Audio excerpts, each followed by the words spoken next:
नमस्कार मित्रांनो, आज आपण पाहत आहोत टाइप 18। तर पहिला प्रश्न आहे ई एच के एन आणि वर प्रश्नचिन्ह, त्यानंतर खाली 7, 10, 13, 16 आणि प्रश्नचिन्ह।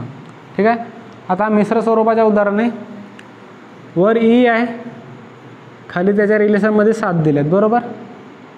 एचच्या रिलेशनमध्ये 10, केच्या रिलेशनमध्ये आहेत 13 आणि एनच्या रिलेशनमध्ये आहेत 16। ठीक आहे, आता पहा यांचे रिलेशन कसे लागल्यात। आता इथं 7 आणि 3 किती होतात, +3 केले 10 आले, 10 मध्ये +3 केले तर किती 13 आणि 13 मध्ये जरी आपण +3 केले तर 16 होतात बरोबर। आता 16 मध्ये जरी आपण +3 केले तर या प्रश्नचिन्हाच्या ठिकाणी काय येणार आहे, 16 आणि 3 19, म्हणजे खाली येतील इथं 19। त्यानंतर असाच रिलेशन वर पण लावायचे। आता पहा ई, आता ABCDचा जरी आपण विचार केला तर ई कितव्या स्थानावर आहे, 5व्या स्थानावर बरोबर। ई आहे 5व्या स्थानावर आणि एच 8व्या स्थानावर, के 11व्या स्थानावर आणि एन आहे 14व्या स्थानावर। ठीक आहे, आता पहा इथं 5 मध्ये +3 केले तेव्हा हे 8 आले, त्यानंतर 8 मध्ये +3 केले तेव्हा 11 आले आणि 11 मध्ये जेव्हा +3 केले तेव्हा 14 आले। आता 14 मध्ये आपण +3 करायचे। ठीक आहे, आता 14 आणि 3 किती होतात 17, मग ह्या प्रश्नचिन्हाच्या ठिकाणी काय येणार आहेत 17। आता 17व्या नंबरवर आपल्या ABCD मधला कोणता आकडा येत आहे, आपला कोणता अक्षर येत आहे, तर 17व्या नंबरवर असतं Q। ठीक आहे, म्हणून या प्रश्नाचे उत्तर येईल वर Q आणि खाली 19, त्या पद्धतीने रिलेशन लागतो। ठीक आहे, त्यानंतर दुसरा प्रश्न आहे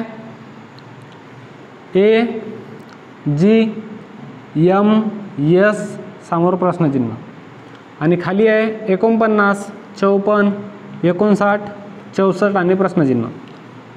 याच्या आधीचा जो प्रश्न पाहिला सेम त्याच प्रकारे हा प्रश्न आहे। ठीक आहे, आता पहा ह्या संख्याचे रिलेशन पहा, 49 समोर 54 आहे म्हणजे इथं काय केले +5।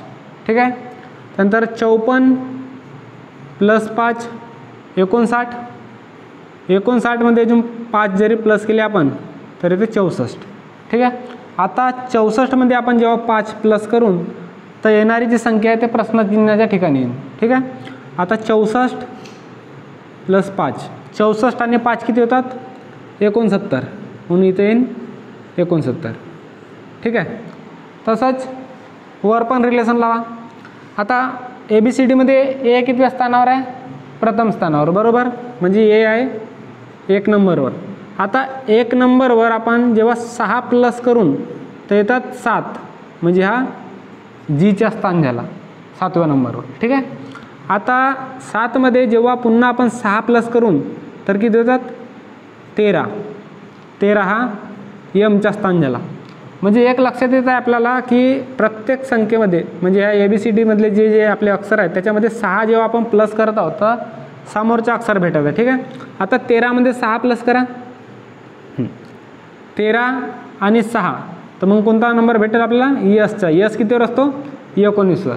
ठीक आहे, आता 19 मध्ये आपण जेव्हा 6 प्लस करून तर किती येतात 25। ठीक आहे, आता 25व्या नंबरवर ABCD मधला कोणता अक्षर येतो आपला, तर तो आहे Y, म्हणून या प्रश्नचिन्हाच्या ठिकाणी ती Y येईल। ठीक आहे, तर याचं उत्तर झाला Y आणि खाली त्याच्या 69। त्यानंतर टाईप 19 पाहू आपण। त्यामधला पहिला प्रश्न आहे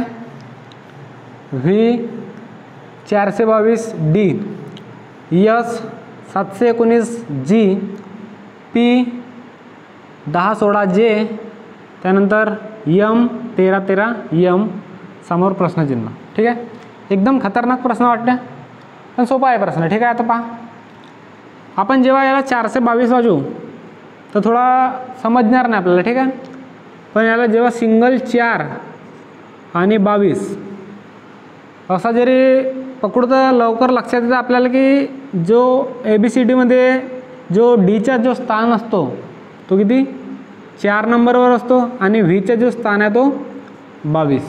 ठीक आहे, म्हणजे आपल्याला एक लक्षात येत आहे की जो दुसऱ्या नंबरचा जो डी आहे तो सुरुवातीला घेतला इथं, बरोबर. म्हणजे डीचे जो स्थान आहे 4 तो सुरुवातीला घेतला आणि व्हीचा जो स्थान आहे तो दुसऱ्या नंबरला घेतला. ठीक आहे, हा झाला असा एक भाग. त्यानंतर दुसरा भागमध्ये पहा, एसचा जो स्थान असतो 19 नंबरवर आणि जीच्या 7 नंबरवर.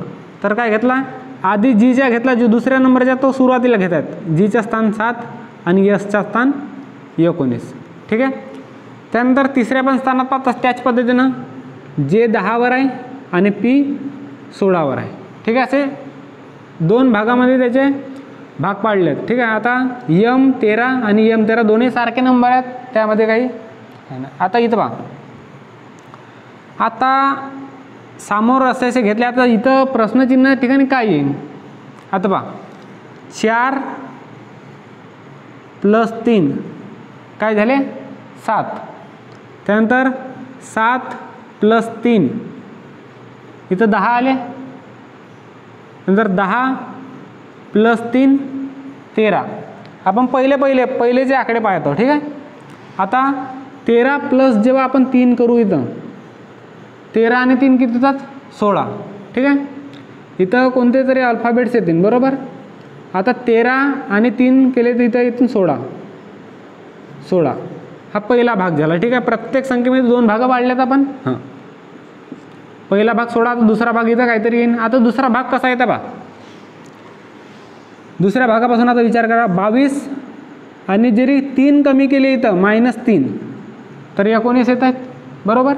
आता 19मधून जेव्हा आपण -3 करू 16, त्यानंतर 16मधून जेव्हा आपण -3 करू तर 13 आणि 13मध्ये पुन्हा जरी -3 केले आपण तर आपल्याला उत्तर भेटतो तो किती. आता 13मधून जेव्हा -3 केले तर किती येतात 10. ठीक आहे, आता आपल्याला दोनही नंबर भेटलेत 16 आणि 10. आता आपण ह्या नंबरवरून याचे अल्फाबेट्स कसे घेऊन पाहता. आपण आतापर्यंत कसे घेतले, या साईडचे अल्फाबेट्स या साईडला नंबर, या साईडचे अल्फाबेट्स या साईडला नंबर. आता पहा 16चा जो अल्फाबेट्स आहे तो इथं येईन आणि 10 नंबरचा जो आहे तो इथं येईन. आता माहीत पाहिजे आपल्याला का त्या नंबरवर कोणते आहेत. आता ABCD मधला जरी आपण विचार केला तर 10 नंबरवर काय येतो जे, म्हणून इथे येईन जे. आणि 16व्या नंबरवर काय असतो पी असतो, म्हणून इथे येईन पी. म्हणजे आपलं उत्तर काय झाला जे 16 10 आणि इकडे पी असं आपलं उत्तर होईल. ठीक आहे, आपल्याला ABCD जरी पूर्ण पाठांतर आहे आणि त्याचे जर नंबर जरी पूर्ण पाठांतर आहे तर असे प्रश्न सोडवायला काही वेळ लागत नाही. ठीक आहे,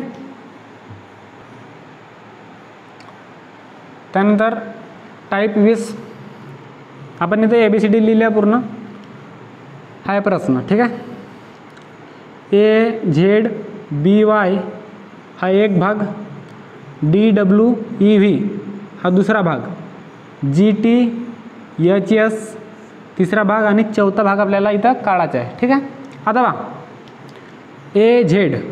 आता ABCDमध्ये पहा AZBY कसा रिलेशन लागला आहे, AZ घेतला, Aचा जो खाली आहे तो घेतला, त्यानंतर दुसरं Bच्या Y सोबत रिलेशन आहे म्हणजे AZBY. ठीक आहे, त्यानंतर हा झाला असा एक भाग कंप्लीट. त्यानंतर आता जेव्हा दुसरा भाग घेतला तर मधातला जो CX तो यांनी सोडून दिला, तो काही घेतला नाही, बरोबर. एक भाग कंप्लीट झाला, एक सोडला इथं. त्यानंतर दुसऱ्या भागाची सुरुवात पहा DW आणि EV, इथं 2 भाग कंप्लीट झाले. आता तिसऱ्या भागासाठी पुन्हा इथं F आणि U हे सोडले.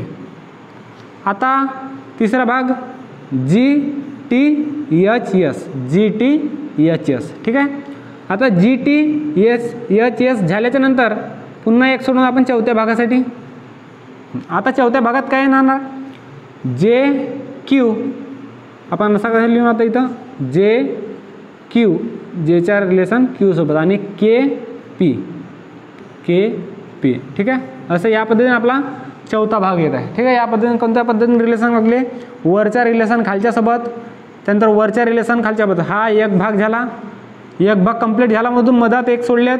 त्यानंतर दुसरा भाग कंप्लीट झाल्यावर अजून एक मधात सोडला, नंतर तिसरा भाग पुन्हा एक मधात सोडला आणि आपला उत्तराचा चौथा भाग. ठीक आहे, या पद्धतीने आपला हा उत्तर आहे.